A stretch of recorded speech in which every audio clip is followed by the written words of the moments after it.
jemaat yang ada di rumah masing-masing, kita bersyukur Tuhan memimpin dan memberkati setiap kita. Dan pada saat ini kita akan menyiapkan diri untuk mengalami perjumpaan dengan Tuhan. Dan pada saat ini saya mengajak seluruh jemaat Tuhan untuk bangkit berdiri dan kita mengambil waktu teduh sejenak.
Ibadah kita pada pagi hari ini kita mulai dengan satu keyakinan bahwa pertolongan kita adalah di dalam Tuhan yang menjadikan langit dan bumi. Turunlah kiranya atas kita sekalian anugerah dan damai sejahtera dari Allah Bapa, Allah Putra dan Allah Roh Kudus. Amin. Saudara-saudara yang dikasihi oleh Tuhan, sebagai ayat panggilan beribadah kepada Tuhan terambil dari Mazmur 89 ayat yang kedua sampai ayat yang ketiga. Demikianlah firman Tuhan. Aku hendak menyanyikan kasih setia Tuhan selama-lamanya, hendak memperkenalkan kesetiaan-Mu dengan mulutku turun-temurun, sebab kasih setiamu dibangun untuk selama-lamanya, kesetiaan-Mu tegak seperti langit.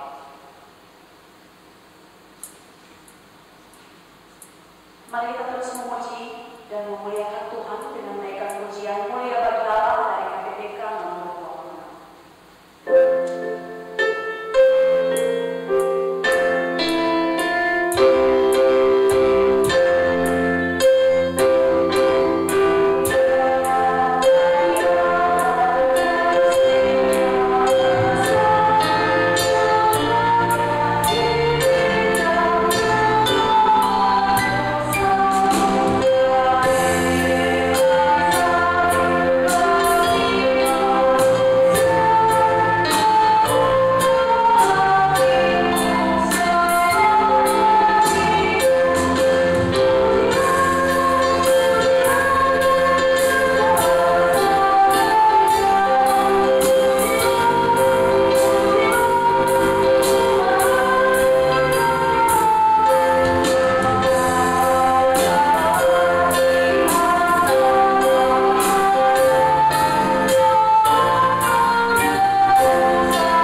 Kami sungguh mengucap syukur ya Bapa untuk pagi hari ini Engkau masih memberikan kami kesempatan untuk dapat kembali beribadah kepadamu. Kami masih mengucap syukur ya Tuhan untuk kesehatan yang masih menganugerahkan kepada kami, bahkan untuk waktu yang masih Tuhan berikan untuk setiap kami untuk dapat beribadah kepadamu. Terima kasih ya Bapa. Saat ini kami datang untuk menaikkan setiap sembah, setiap puji-pujian kami, penghormatan kami kepadamu biarlah semuanya layak ya Tuhan dan semuanya berkenan di hadapan menjadi kemuliaan bagi nama-Mu. Terima kasih ya Bapa, di dalam nama-Mu kami sudah berdoa dan mengucap syukur. Amin. Bapak Ibu Saudara-saudara sekalian, saya persilakan untuk duduk kembali. Saat ini kita akan membacakan mazmur pujian yang terambil dari Mazmur pasal 84 ayat 1 sampai 9. Mazmur pasal 84 ayat 1 sampai 9.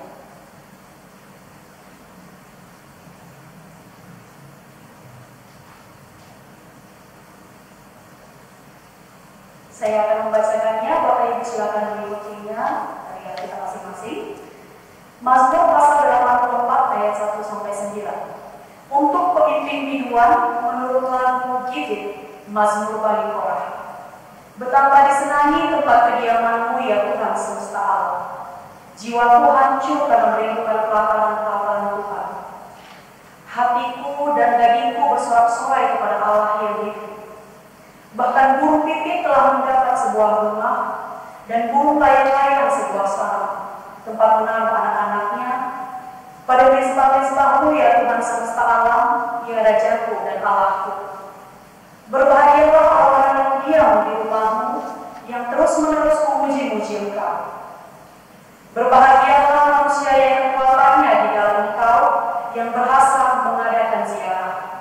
Apabila melintasi lembah bakar, mereka membuatnya menjadi tempat yang bermata air, bahkan hujan pada awal musim menyelubunginya dengan berkat. Mereka berjalan makin lama makin kuat, hendak menghadap Allah di Sion. Ya Tuhan Allah semesta alam, dengarkanlah doaku, pasanglah telinga ya Allah. Kita akan terus memuji Tuhan, kita akan menaikkan pujian janji-Mu seperti pelajar pagi hari. Ketika aku hadapi kehidupan jalan mana yang terus.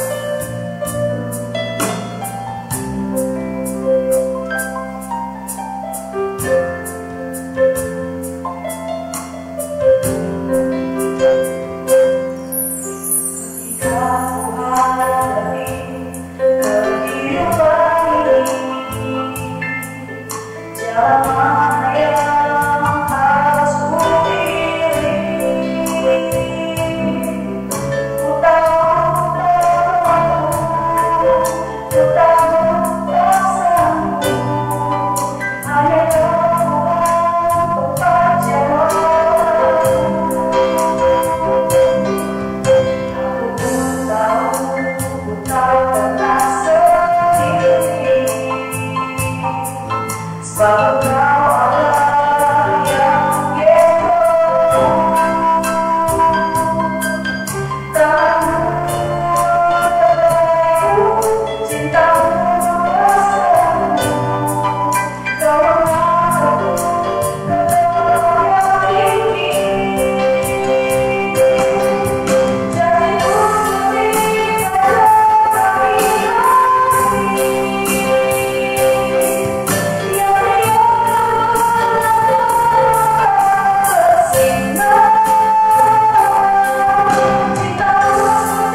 dalam relung hati kita, Ia pun tahu.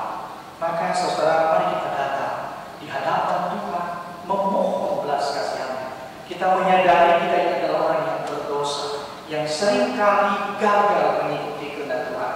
Tetapi percayalah, kasih karunia Tuhan cukup atas kita. Saudara, mari kita menyiapkan diri untuk mengakui segala dosa kita, dan kita nyanyikan pujian yang mengatakan bahwa darah Kristus Yesus yang menebus hidup kita.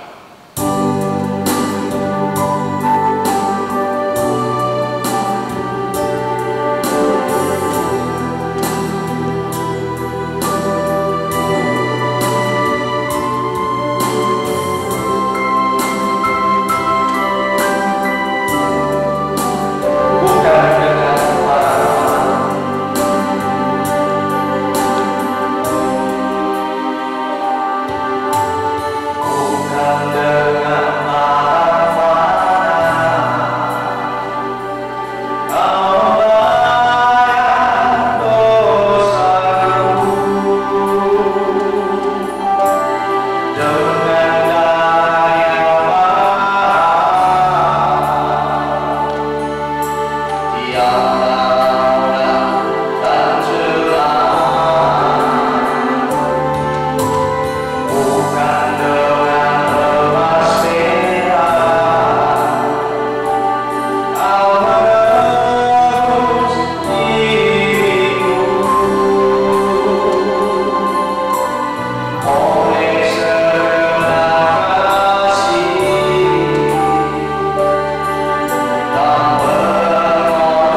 bersihkanlah aku seluruhnya dari kesalahanku, dan tahirkanlah aku dari dosaku. Saudara, mari kita datang di hadapan Tuhan, bahwa Allah sajalah yang menghapus pelanggaran kita, dan Allah saja yang membersihkan kita dari segala kesalahan kita, dan Allah sajalah yang mentahirkan kita dari dosa-dosa kita. Mari kita datang memohon pengampunan daripada Allah.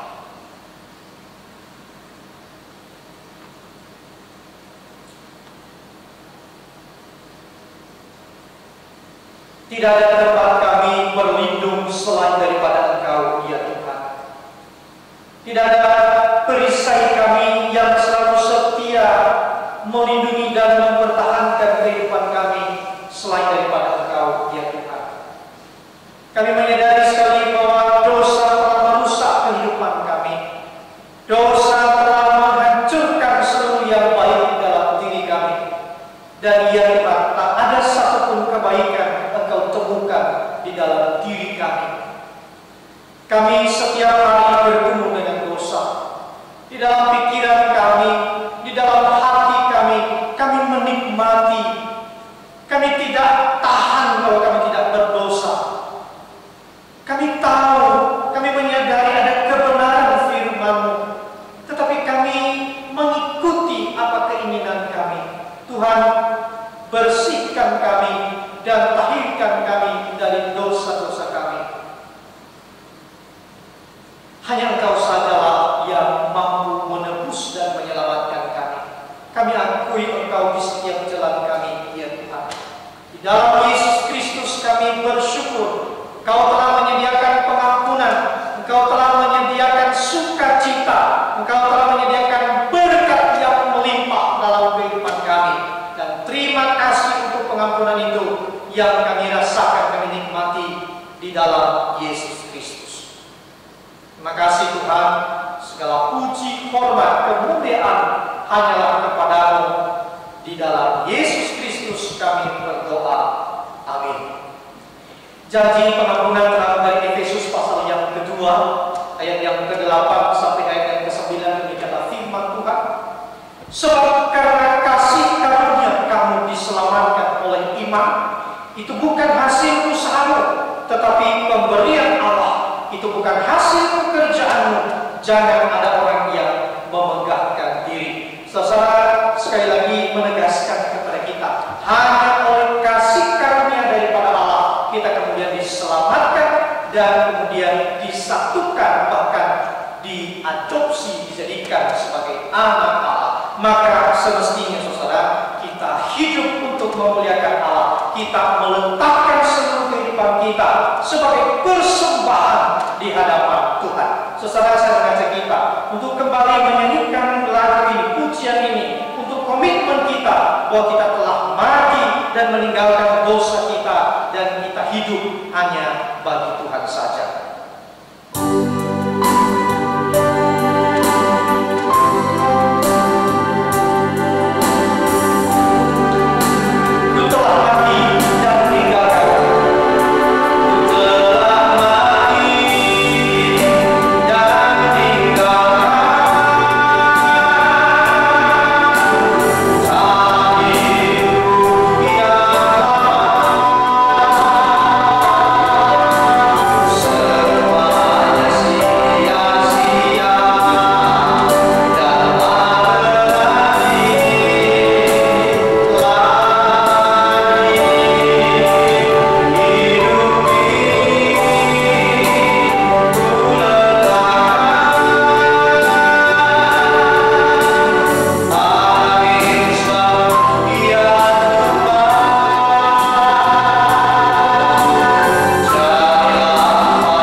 Jawab Yesus kepadanya, kasihilah Tuhan Allahmu dengan segenap hatimu, dan dengan segenap jiwamu, dan dengan segenap akal budimu.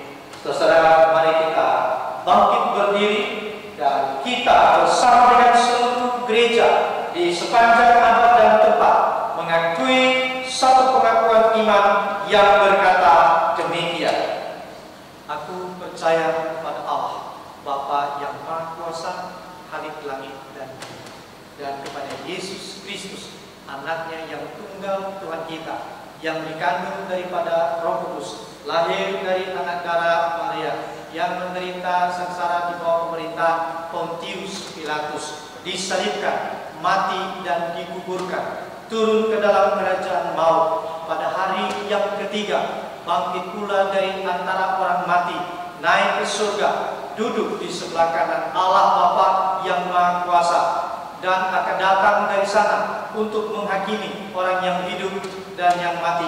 Aku percaya kepada Roh Kudus, gereja yang kudus dan am, persekutuan orang kudus, pengampunan dosa, kebangkitan tubuh, dan hidup yang kekal. Amin. Jemaat duduk kembali. Saat ini kita akan mendengarkan firman Tuhan yang disampaikan oleh hamba-Nya. Sambil kita mempersiapkan hati, kita akan menaikkan pujian firman-Mu berkata, "Kau besertaku, maka kuat roh dan jiwa."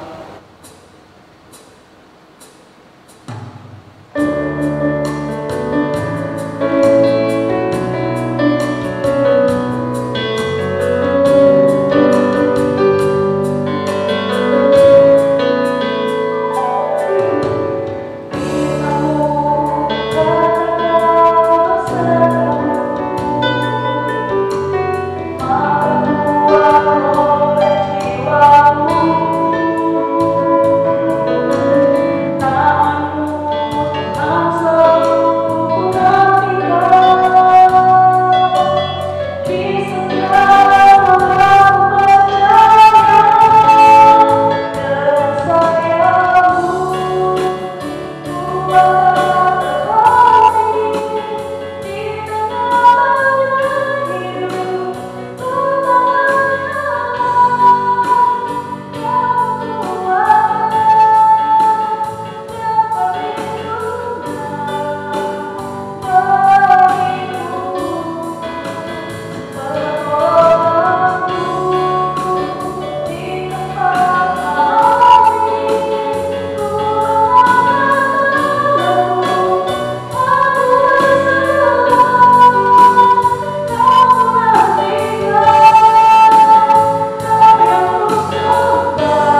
Terima kasih Tuhan, kami berdoa, kami bersyukur dan menyambut kebenaran firman.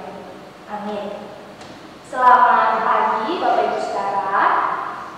Bapak Ibu Saudara, hari ini kita memasuki masa Prapaskah. Kita akan bersama-sama merenungkan satu kebenaran firman Tuhan yang diberikan tema Pandanglah Kristus tak akan binasa.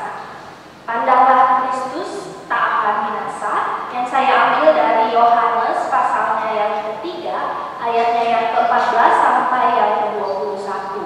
Bapak Ibu Saudara bisa membuka firman Tuhan dari Yohanes pasalnya yang ketiga, ayatnya yang ke-14 sampai yang ke-21. Saya akan membacakan untuk kita sekalian, Bapak Ibu Saudara bisa mengikutinya di rumah. Yohanes pasal yang ketiga, ayat 14, demikian bunyi firman Tuhan. Dan sama seperti Musa meninggikan ular di padang gurun, demikian juga Anak Manusia harus ditinggikan, supaya setiap orang yang percaya kepadanya beroleh hidup yang kekal. Karena begitu besar kasih Allah akan dunia ini, sehingga Ia telah mengaruniakan Anaknya yang tunggal, supaya setiap orang yang percaya kepadanya tidak binasa, melainkan beroleh hidup yang kekal. Sebab Allah mengutus Anaknya ke dalam dunia bukan untuk menghakimi dunia, melainkan untuk menyelamatkannya oleh Dia. Barang siapa percaya kepadanya, ia tidak akan dihukum. Barang siapa tidak percaya, ia telah berada di bawah hukuman, sebab ia tidak percaya dalam nama Anak Tunggal Allah. Dan inilah hukuman itu, terang telah datang ke dalam dunia, tapi manusia lebih menyukai kegelapan daripada terang, sebab perbuatan-perbuatan mereka jahat.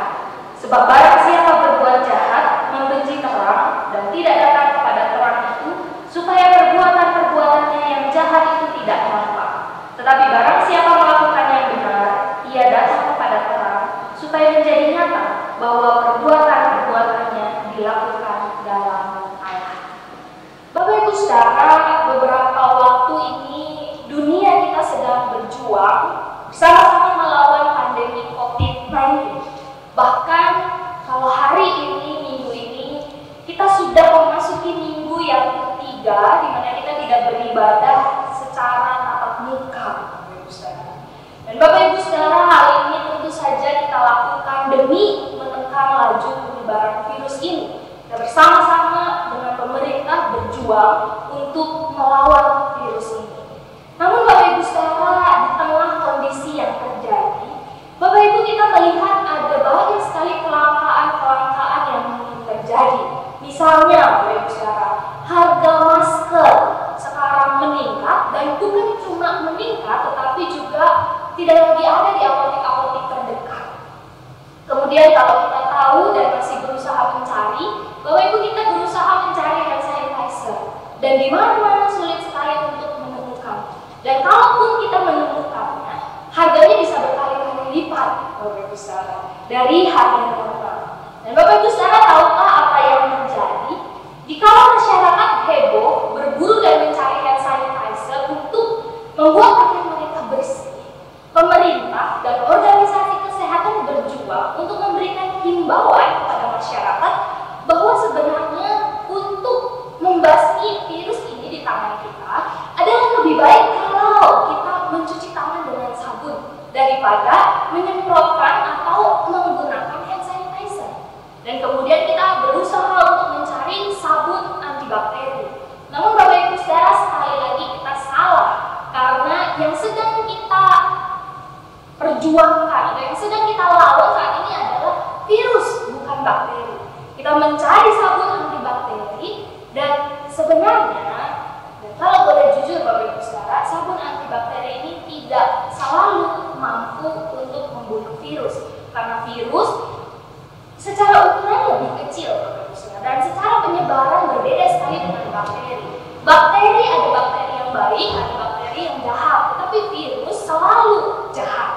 Bapak Ibu Saudara, dikala masyarakat juga heboh berburu masker, pemerintah dan organisasi kesehatan berjuang untuk memberikan himbauan bahwa tubuh yang sehat itu lebih baik. Jadi kalau lagi di rumah, ya nggak usah pakai masker, hirup aja oksigen banyak-banyak supaya tubuh kita mendapatkan cukup suplai oksigen dan dia akhirnya bisa hidup dengan sehat. Bahkan ada organisasi kesehatan yang mengatakan tambah aja 1 jam tidur. Kalau biasa kita bangun jam 7, tapi karena akhir-akhir ini mungkin kita ngantor di rumah aja gitu ya. Jadi kita bisa tambahkan 1 jam untuk tidur. Kenapa? Agar kita punya tubuh yang sehat dan kuat, Bapak Ibu Saudara. Dan jangan lupa makan makanan bergizi, dan juga kita perlu sekali untuk mengkonsumsi vitamin agar tubuh kita tetap sehat dan kuat. Nah, Bapak Ibu Saudara, di tengah kesalahpahaman yang terjadi di dalam kita melawan pandemi COVID-19 ini, saya mau katakan satu hal, Bapak Ibu Saudara, bahwa ada banyak sekali kesalahpahaman yang juga terjadi di dalam Alkitab atau di dalam pemahaman orang-orang yang belum mengenal Allah, atau mereka yang baru sedikit sekali mengenal Allah, atau mereka yang sok tahu di dalam pengalaman mereka akan Allah. Nah, Bapak Ibu Saudara, salah satunya adalah seperti yang tadi, bagian yang tadi kita baca, Yohanes pasal yang ketiga ayat 14 sampai 21. Dan kalau kita mau menelisik lebih jauh, Bapak Ibu Saudara, bagian ini, kita perlu melihat ayat-ayat di atasnya. Dan kita melihat di dalam Yohanes pasal yang ketiga, di sana tercatat percakapan Yesus dengan Nikodemus. Bapak Ibu Saudara, yang menjadi pertanyaan adalah siapakah sesungguhnya Nikodemus ini? Bapak Ibu, kita bisa melihat di dalam ayatnya yang pertama di pasalnya yang ketiga bahwa Nikodemus ini adalah seorang Farisi. Dia adalah seorang Farisi dan dia juga adalah pemimpin agama Yahudi. Dan kalau kita lihat di dalam terjemahan lain, di dalam NIV, Bapak Ibu, NIV menerjemahkan hal ini sebagai anggota Dewan Pemerintahan Yahudi. Jadi penempatan Nikodemus atau pangkat Nikodemus itu bukan hanya orang Farisi biasa, tetapi dia adalah seorang yang punya jabatan yang cukup tinggi. Dan kemudian Bapak Saudara, dia mendatangi Yesus dan dia ingin mengkonsultasikan sesuatu kepada Yesus. Dan kalau kita lihat Bapak Ibu Saudara, akhirnya dia berbicara tentang kelahiran baru. Bapak Ibu, tentu saja hal ini bukan hal yang tidak mungkin, karena kalau kita lihat di dalam Yohanes pasal yang ke-12 ayat 42, di sana firman Tuhan berkata, namun banyak juga di antara pemimpin yang percaya kepadanya, tetapi oleh karena orang-orang Farisi mereka tidak mengakuinya berterus terang supaya mereka jangan dikucilkan. Bapak Ibu, ada banyak sekali orang-orang yang punya pangkat yang tinggi atau kepemimpinan yang tinggi. Pada waktu mereka melihat Yesus dan mendengar pengajaran Yesus, mereka mau percaya kepada Yesus. Mereka tahu bahwa Yesus adalah anak Allah. Namun permasalahannya adalah mereka malu untuk datang kepada Yesus. Kenapa? Karena kalau mereka datang kepada Yesus, mungkin mereka akan dikucilkan oleh orang-orang di sekitar mereka. Bapak Ibu Saudara, Nikodemus adalah salah satunya. Dan inilah alasan mengapa Nikodemus pada waktu itu datang di malam hari kepada Yesus. Karena Nikodemus tidak mau orang-orang di sekitarnya tahu bahwa Nikodemus datang dan berbincang-bincang dengan Yesus. Bapak Ibu Saudara, dia datang kepada Yesus dan muncullah sebuah percakapan terkait dengan keselamatan. Bapak Ibu Saudara, kita tahu sekali bahwa orang-orang Yahudi termasuk Nikodemus di dalamnya sangat menekankan kesucian dan ketaatan beragama mereka. Kalau boleh dibilang, Bapak Ibu Saudara, mereka berusaha untuk hidup suci dan mereka berusaha untuk taat menjalankan segala ritual ibadah mereka untuk apa? Untuk mendapatkan keselamatan. Bapak Ibu Saudara, bagian inilah yang dikoreksi oleh Yesus bahwa keselamatan tidak bisa didapatkan karena kesucian hidup atau ketaatan beragama. Bapak Ibu Saudara, pada dasarnya manusia, orang-orang zaman sekarang dan zaman dulu juga Bapak Ibu Saudara sudah mulai mengecilkan arti daripada dosa. Atau dengan kata lain dikatakan bahwa kengerian dosa itu tidak lagi bisa dirasakan sebagai sesuatu yang menakutkan, tapi sesuatu yang hanya, oke, saya melakukan dosa dan saya tinggal minta ampun dan selesai. Atau saya bisa menimpali atau menutupinya dengan ritual keagamaan. Saya datang beribadah dan kemudian saya akan diampuni oleh Allah, selesai sampai di sana. Bapak Ibu Saudara, manusia padahal manusia mengalami kerusakan total. Kalau saya mau gambarkan Bapak Ibu Saudara,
Kemudian Bapak Ibu saudara, gelas ini saya pakai untuk menyeduh secangkir kopi.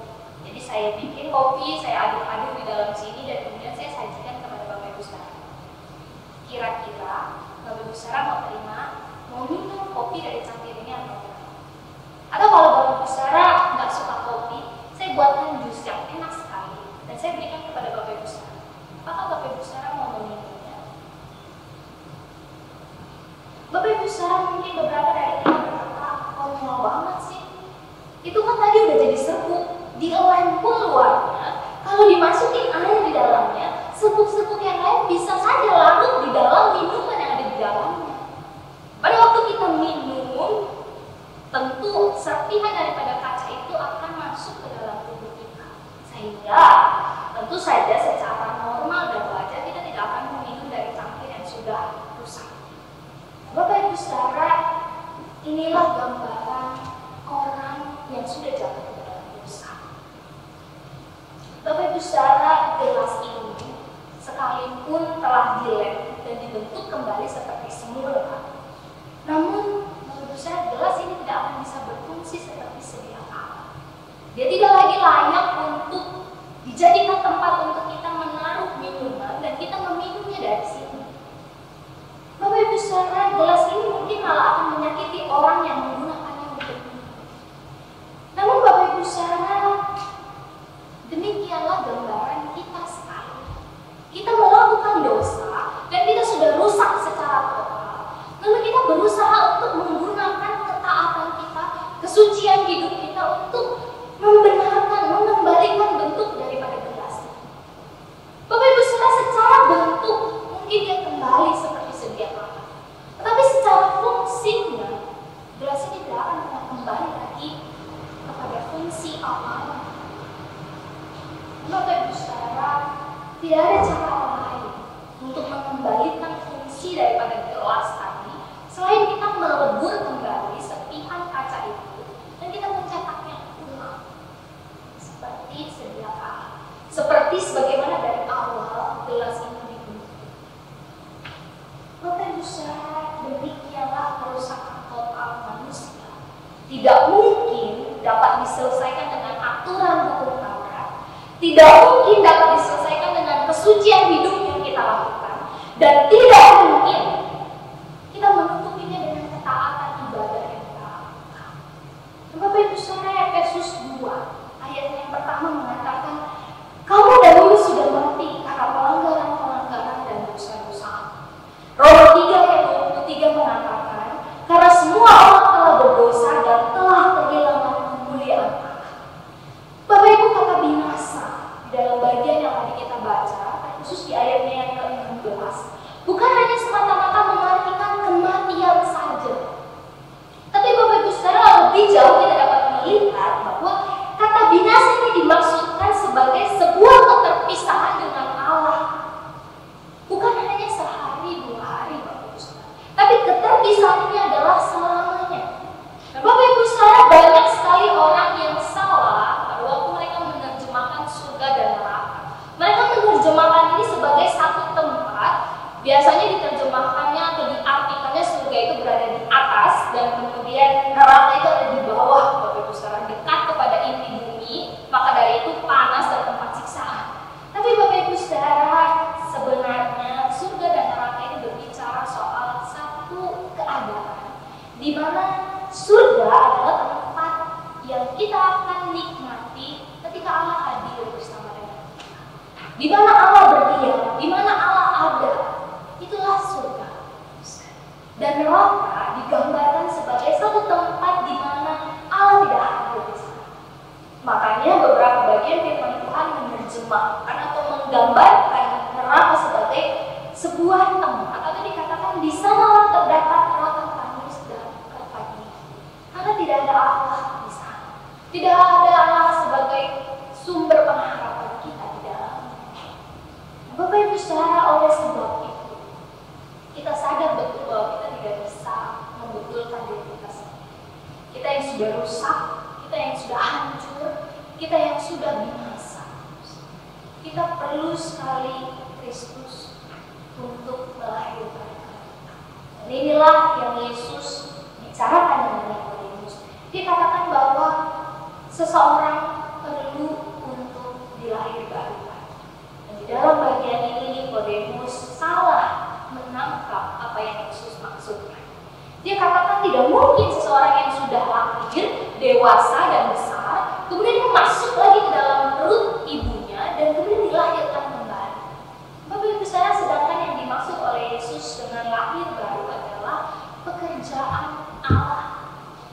Kalau kita mau lihat Bapak Ibu saudara, di dalam beberapa terjemahan Bapak Ibu saudara, lahir baru NIV menerjemahkannya sebagai born again atau dilahirkan kembali. Kemudian RSV menerjemahkan sebagai born anew, dilahirkan sekali lagi. Ada juga yang menerjemahkan sebagai born from above atau dilahirkan dari atas. Dari semua terjemahan ini sebenarnya ingin mengacu atau merujuk kepada kelahiran baru di mana Kristus memurnikan atau menyucikan hidup manusia lewat pekerjaan Roh Kudus. Bapak Ibu saudara, bagaimana caranya untuk kita mendapatkan, untuk kita menerima kelahiran baru? Tentu saja Bapak Ibu saudara, ini bukan perkara Bapak Ibu saudara dibaptis, Bapak Ibu saudara ikut kelas katekisasi selama beberapa bulan, dan kemudian Bapak Ibu saudara akhirnya selesai dari kelas tersebut dan dibaptiskan di gereja. Tidak, Bapak Ibu saudara. Kelahiran baru berbicara soal kita menerima Kristus sebagai satu-satunya Tuhan dan Juru Selamat yang melahir barukan setiap kita. Bapak Ibu saudara, berkaitan lahir baru ini berkaitan dengan satu kondisi di mana kita yang tadinya tidak layak, di mana tadinya kita itu mati, namun akhirnya kita bisa hidup lagi. Kita hidup untuk Tuhan. Kalau sebelumnya tujuan hidup kita adalah mencari segala sesuatu di dalam dunia ini, maka setelah kita lahir baru Bapak Ibu saudara, ada perubahan yang kita lakukan, ada perubahan yang kita alami, dan itu semua dimampukan oleh Kristus Yesus. Bukan dengan usaha manusia, tapi Kristus yang menolong kita untuk melakukan. Bapak Ibu saudara, bagaimana cara?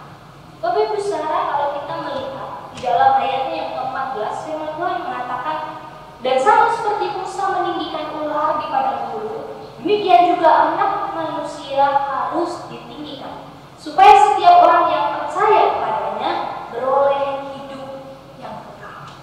Bapak Ibu saudara, bagian ini ayat 14 ini menceritakan atau berbicara soal kisah yang terjadi di dalam Bilangan pasal yang ke-21. Bapak Ibu mungkin beberapa dari kita tahu, tetapi saya pastikan, jadi saya ceritakan ulang, di mana pada waktu itu Bapak Ibu saudara, Musa dan bangsa Israel sedang berada di padang gurun.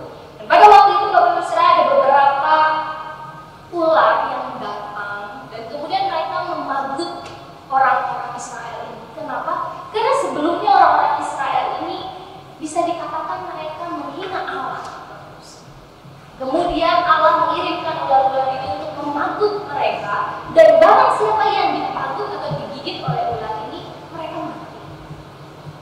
Kemudian Bapak Ibu saudara, akhirnya di dalam ketakutan mereka, mereka berseru kepada Musa dan bilang, tolong bicara kepada Allah, kami mau selamat, kami mau hidup. Bapak Ibu, kemudian Musa berbicara kepada Allah, dan Allah meminta kepada Musa untuk membuatkan seekor ular kembali. Dan kemudian seekor ular ini Bapak Ibu saudara dikaitkan di dalam tiang dan kemudian berdirikan gitu, sehingga banyak orang bisa melihat. Dan Bapak Ibu saudara, perintahnya adalah barang siapa yang digigit oleh ular ini dan melihat kepada ular tembaga itu, mereka tidak akan mati.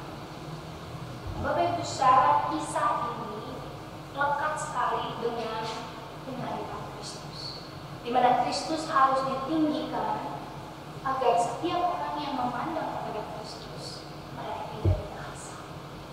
Bapak Ibu saudara, dengan cara inilah Kristus menyelamatkan setiap kita, manusia yang berdosa. Namun Bapak Ibu saudara, meninggikan Yesus di dalam bahasa aslinya Bapak Ibu saudara dituliskan sebagai ipso. Di dalam bahasa Inggris diterjemahkan sebagai lift up. Bukan hanya berarti sebagai satu pengertian di mana kita meletakkan sesuatu lebih tinggi. Misalnya, saya ambil handphone saya dan kemudian saya katakan saya meninggikan handphone ini dan saya angkat begitu sehingga Bapak Ibu Saudara bisa lihat. Bapak Ibu Saudara, meninggikan di dalam bagian ini bukan hanya berarti seperti itu, tidak bisa diterjemahkan secara literal, tetapi meninggikan dalam bagian ini Bapak Ibu Saudara berbicara soal Kristus dimuliakan. Dan bagaimana caranya Kristus dimuliakan? Lewat salib. Kristus ditinggikan, dimuliakan waktu dia ada di salib. Waktu dia tergantung di salib yang ingat untuk Bapak Ibu Saudara dan saya. Untuk membuat kita kembali terhubung dengan Allah. Untuk akhirnya kita dapat menikmati kembali persekutuan kita dengan Allah yang selama ini kita tinggalkan. Bapak Ibu Saudara, kita lanjut di dalam Yohanes pasal yang ke-16. Yohanes 3, maksud saya ayat yang ke-16. Bapak Ibu Saudara, bagian ini menceritakan tentang kasih Allah yang begitu besar di dalam kehidupan manusia berdosa. Bapak Ibu Saudara, ayat 16 dimulai dengan satu perkataan, satu kalimat begini. Karena begitu besar kasih Allah akan dunia ini. Bapak Ibu Saudara, berhenti sampai di sini. Bapak Ibu Saudara, kenapa Yohanes 3 ayat 16 harus dimulai dengan satu perkataan yang mengatakan karena begitu besar kasih Allah akan dunia. Bapak Ibu Saudara, kata dunia di dalam bagian ini tidak mengacu kepada pohon-pohonan, binatang-binatang, awan dan lain sebagainya. Tetapi kata dunia di dalam Injil Yohanes, Bapak Ibu Saudara, ditulis sebanyak 78 kali dan selalu mengacu kepada manusia. Bapak Ibu Saudara, secara bersamaan pada waktu penulis Injil Yohanes mengatakan karena begitu besar kasih Allah akan dunia ini, dia mengatakan bahwa manusia dalam bagian ini bukan hanya orang Yahudi. Bapak Ibu tentu ingat pemahaman orang Yahudi pada waktu itu dan sampai sekarang bahwa keselamatan hanya didapat kalau mereka masuk atau menjadi orang Yahudi. Entah mereka melakukan ritual atau mereka melakukan sunat, baru mereka masuk dan mereka bisa menerima keselamatan.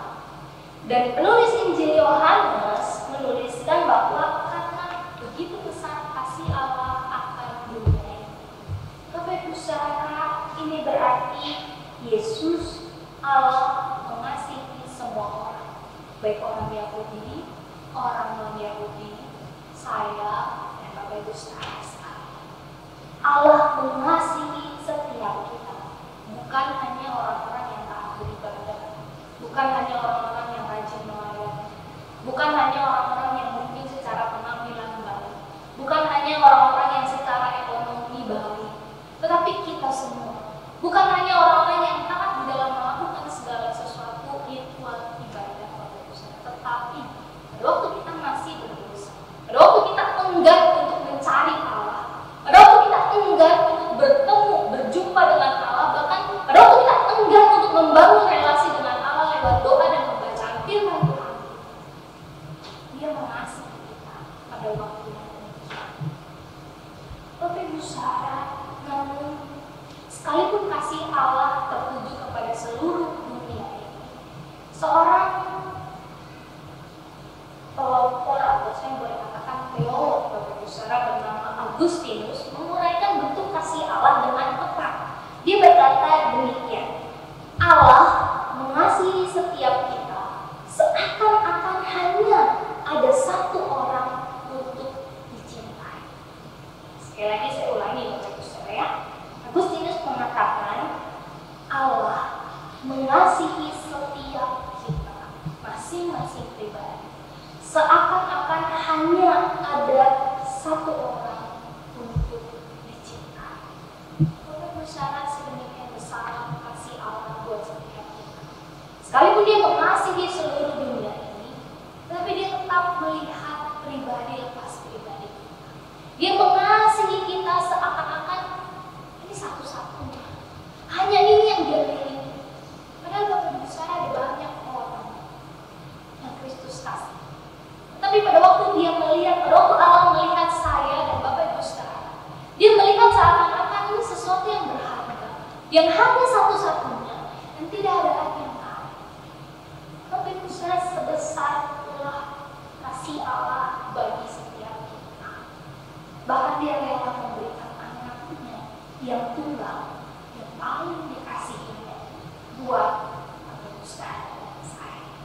Pada waktu kita sedetik pun tidak mencari Allah, Dia tetap mengasihi. Dia tetap mau menyelamatkan.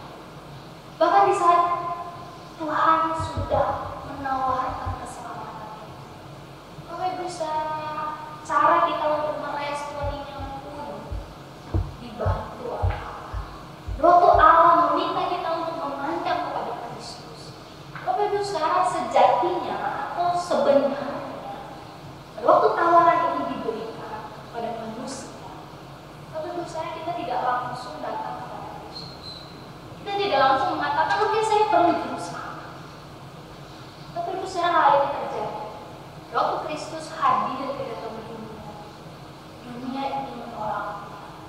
Bahkan pada waktu Dia sedang mengerjakan sebuah karya yang besar lewat salib, Bapak Ibu orang-orang di sekitarnya mengolok-olok Kristus dengan mengatakan bahwa kami nggak butuh raja Yesus, kami nggak butuh Allah Yesus. Bapak Ibu di dalam menawarkan keselamatan dan kasih Allah berinisiatif untuk melakukan. Namun pada waktu kita mau meresponi itu pun, Allah memberikan kita kemampuan untuk merespon kasih Allah. Bapak Ibu saudara, sebab itu mari pada hari ini saya mengajak saudara kita untuk kembali menilik hati kita. Bapak Ibu saudara, benarkah saat ini kita sungguh memandang kepada Kristus yang menyelamatkan? Atau saat ini di dalam masa-masa seperti ini kita sibuk sekali dengan menyelamatkan tubuh jasmani kita dari virus, kita melupakan kasih Allah yang begitu besar. Mungkin kita bertanya, Tuhan kenapa? Kenapa ini harus terjadi? Atau mungkin ada anggota keluarga kita yang terjangkit virus ini dan kita mengatakan, Tuhan kenapa? Atau mungkin di dalam kegelisahan kita karena tidak bisa bekerja, tidak bisa keluar rumah dengan leluasa, kita berkata, Tuhan kenapa? Bapak Ibu saudara, pandanglah pada Kristus, karena keselamatan jauh lebih penting daripada keselamatan tubuh jasmani. Waktu kita berupaya untuk menyehatkan tubuh kita, menghindarkan tubuh kita dari virus, Bapak Ibu saudara, di dalam masa pra-Pasca, mari kita sama-sama membantu menjadi hati kita. Sungguhkah selama ini saya telah memandang kepada Kristus? Sungguhkah selama ini saya hanya memandang kepada Kristus? Atau kita mengabaikan keselamatan? Kita menganggap ini sesuatu yang tidak penting dan lebih penting dari hal lain yang kita sedang pikirkan saat ini. Bapak Ibu saudara, saya ajak setiap kita bersama-sama menundukkan kepala untuk kita menilik hati kita dan betul-betul membiarkan Allah mengoreksi hati kita. Sungguhkah selama ini Bapak Ibu saudara dan saya telah memandang kepada Kristus dengan benar?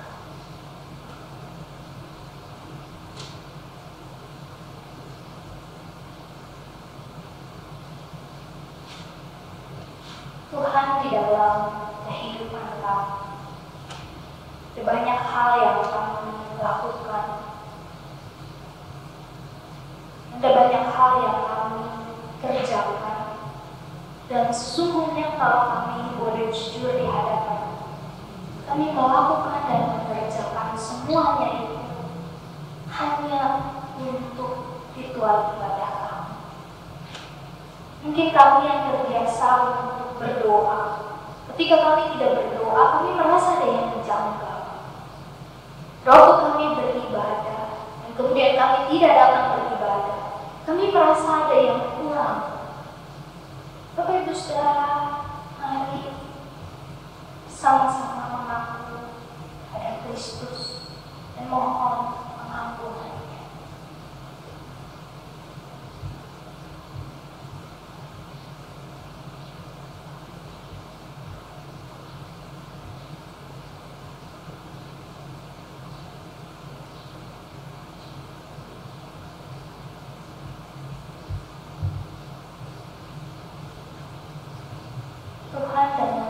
semua usaha yang kami lakukan, tentu kami tidak bisa menyelamatkan diri kami sendiri. Segala upaya yang kami kerjakan dan lakukan tentu tidak membuat kami dapat hidup kekal. Namun seringkali kami tetap berusaha, dan banyak kali kami tetap berjuang melakukannya sebagai upaya kami untuk mendapatkan keselamatan daripada Tuhan. Ampuni setiap kami dan tolong kami Tuhan dalam masa-masa ini, supaya kami betul-betul mengerti arti mendapatkan keselamatan dan hidup yang kekal dari Engkau. Ajar kami untuk hanya memandang kepada Kristus, mengandalkan Kristus, percaya kepada Kristus sebagai satu-satunya jalan, satu-satunya cara, satu-satunya tempat kami bisa mendapatkan keselamatan. Tuhan, kami rindu sekali kami bisa terus punya relasi yang dekat dan lekat dengan-Mu. Tuhan, kiranya menolong setiap kami. Jangan biarkan kami sibuk dengan segala sesuatu ritual ibadah kami, tapi biarlah hati kami terus boleh terkoneksi dengan Tuhan, sehingga kami boleh mengerti apa yang menjadi rencana dan kehendak Tuhan bagi setiap kami. Terima kasih, kami bersyukur, kami berdoa di dalam nama. Amin.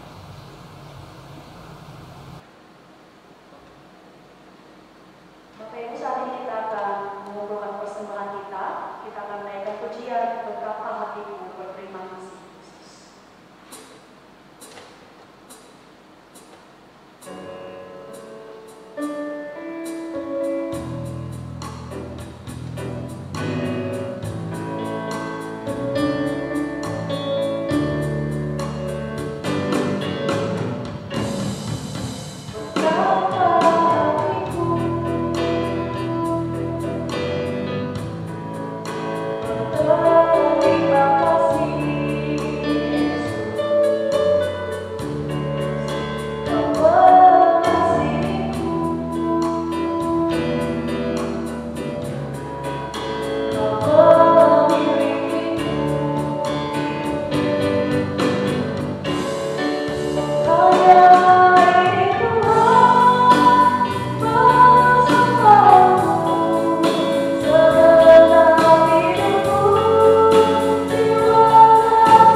Saudara yang dikasihi oleh Tuhan, kita bersyukur Tuhan terus memimpin dan memberkati setiap kita. Dan ada beberapa pengumuman yang perlu kita perhatikan.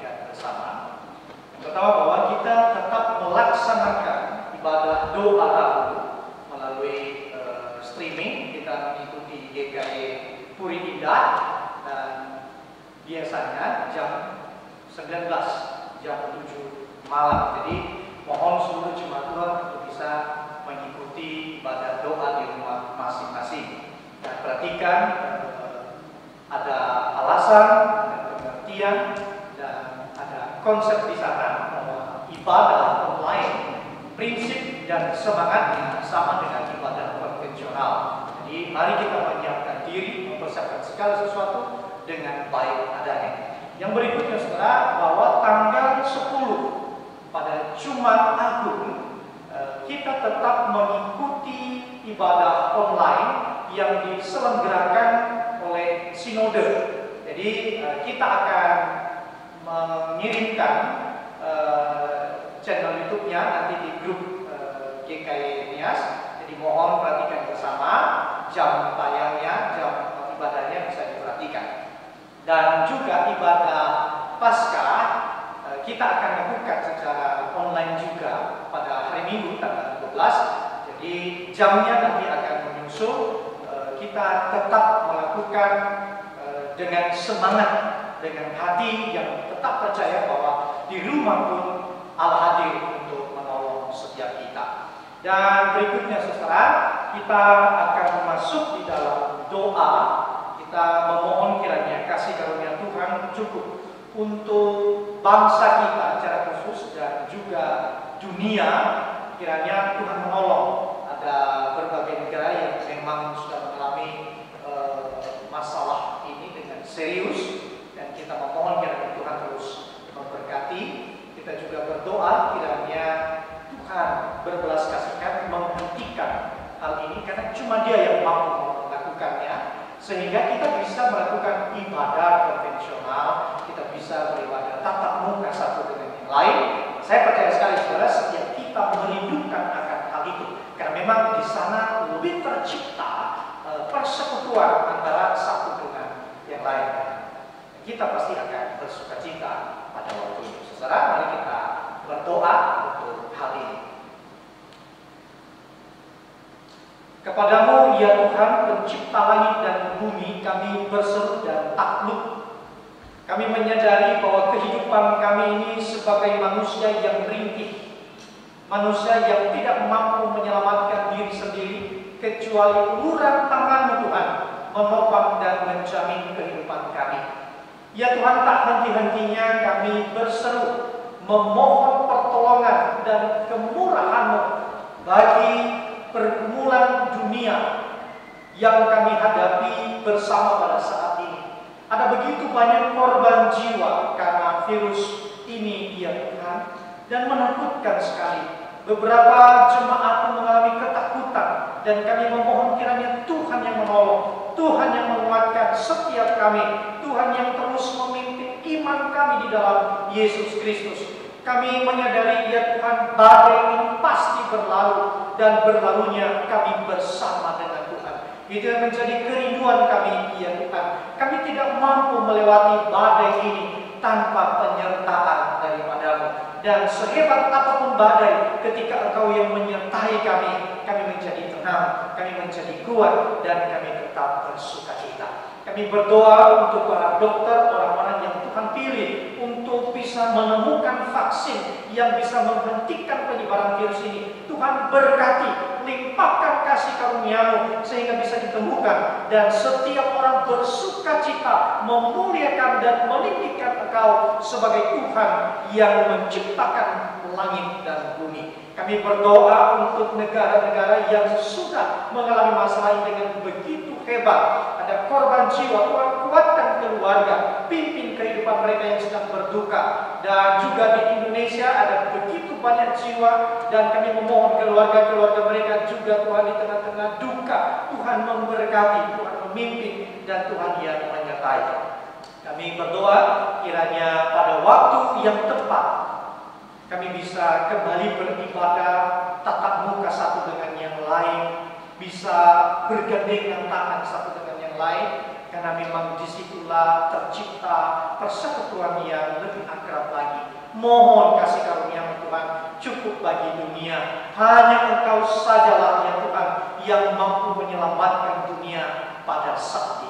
Terima kasih Tuhan, kami berdoa untuk setiap jemaat juga di dalam pergumulan. Kiranya Tuhan tolong, secara ekonomi ada pergumulan yang hebat, tetapi kami percaya bahwa Engkau memelihara burung, Engkau memelihara bunga di taman, Engkau pasti akan memelihara setiap kami juga, umat-Mu, tebusan-Mu, kesayangan-Mu di dalam kasih karunia-Mu. Kami tetap percaya bahwa Engkaulah yang memegang tangan kami.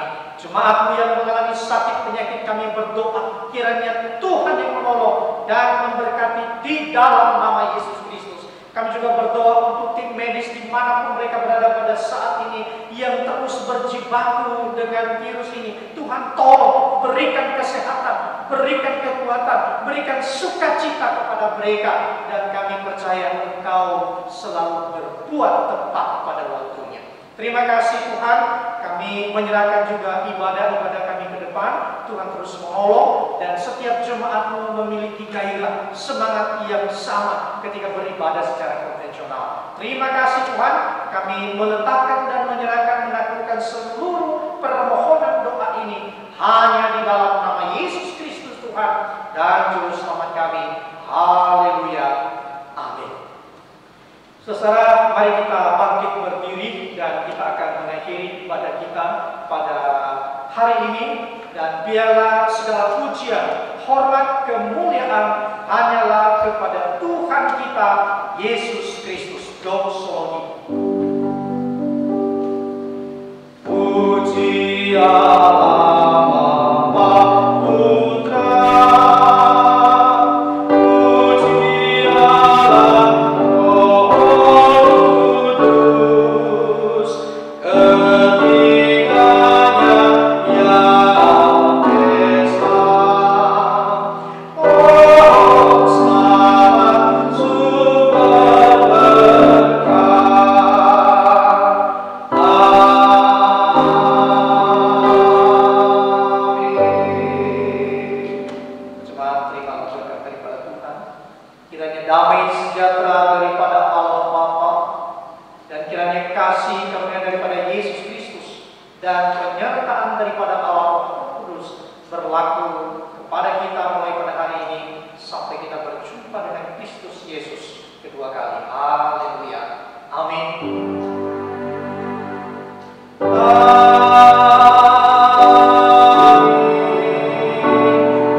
Selamat hari Minggu, Tuhan memberkati.